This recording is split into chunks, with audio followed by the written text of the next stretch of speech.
Lesson 1. History of the Sufficiency Economy Theory. The purpose of this lesson is to let learners know about His Majesty King Bhumibol's idea about the Sufficiency Economy Theory. His Majesty has firstly introduced the Sufficiency Economy Theory after handed out academic certificates to Kasetsart University students on July 19, 1974. His statement on that day was as follows. Priorities are necessary for countries' development, starting from constructing a foundation, which means when people can adequately live their lives in a careful and economized, but theoretically educated ways. When the foundation is secure enough, then a higher unity could be orderly built. The reason why growth should be promoted gradually, carefully, and economically is to prevent improper results so that a full accomplishment is obtained. Sufficiency economy is the philosophy which His Majesty the King has since 1974 suggested how Thai people should live their lives.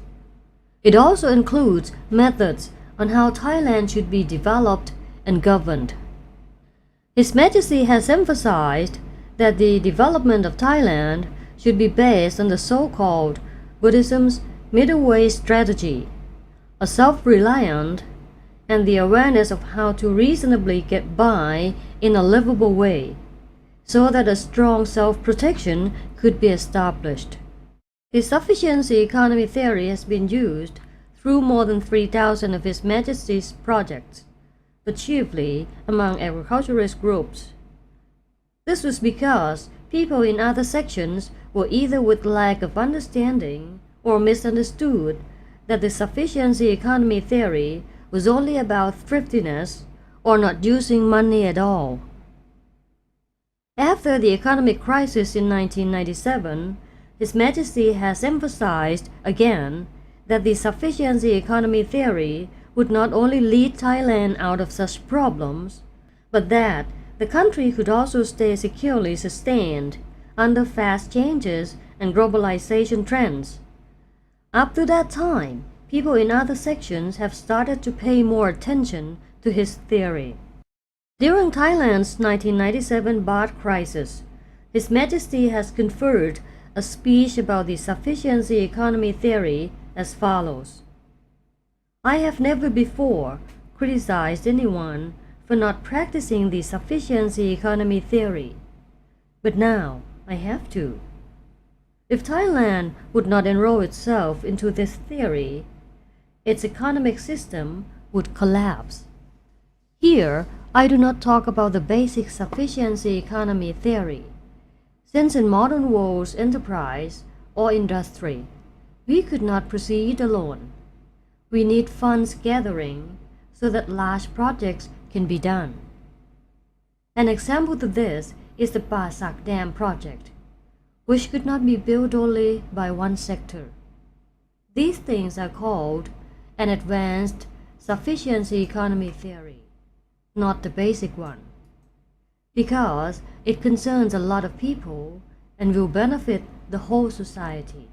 The severe economic crisis has brought Thais to understand more of His Majesty's Sufficiency Economy Theory.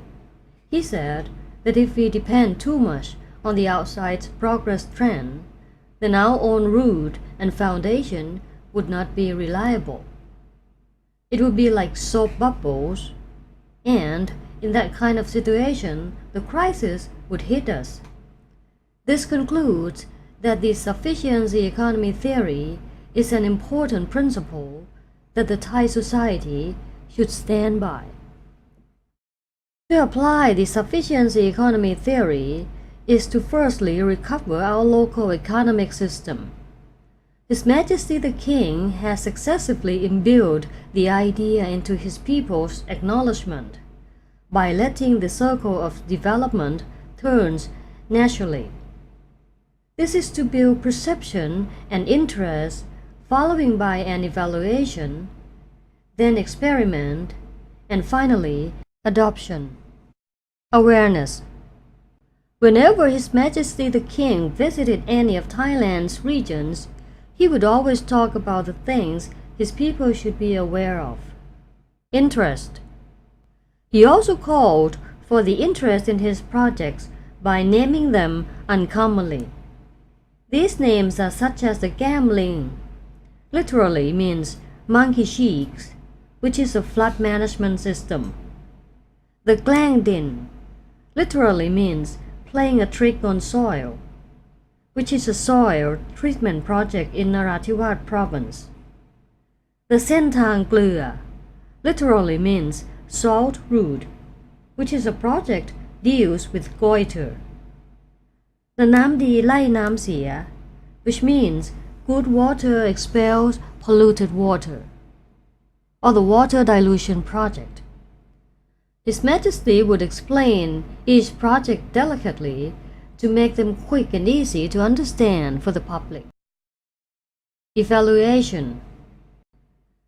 His Majesty the King has spent time to seek for information, study, and evaluate his projects to see if they could really be implemented. Trial. Before His Majesty introduces his projects to the public, he has studied and researched for possibility and suitable situations in locations across Thailand. If any project's experimental result is still doubtful, His Majesty would not allow them to be carried out. Adoption. The royal projects which His Majesty introduced have passed several test processes. He also used the Royal Development Study Center and other centers to demonstrate the projects so the public could visit, observe, or study. Thus, His Majesty's projects are proved to be good for his people. His Majesty's footsteps, his suggestions, trainings, and guidance have proved to be very suitable that the Thais should follow for their own sake. He has emphasized that the country's development should be done little by little. The foundation of adequate living for the majority should firstly be constructed by using economized tools and methods, but with correct theory. After the foundation is firm and practicable enough, then higher economic progress should be gradually enhanced. This will lead to the strength of families, communities, and the society as a whole. When the economic system is secure, then the development would be sustainable.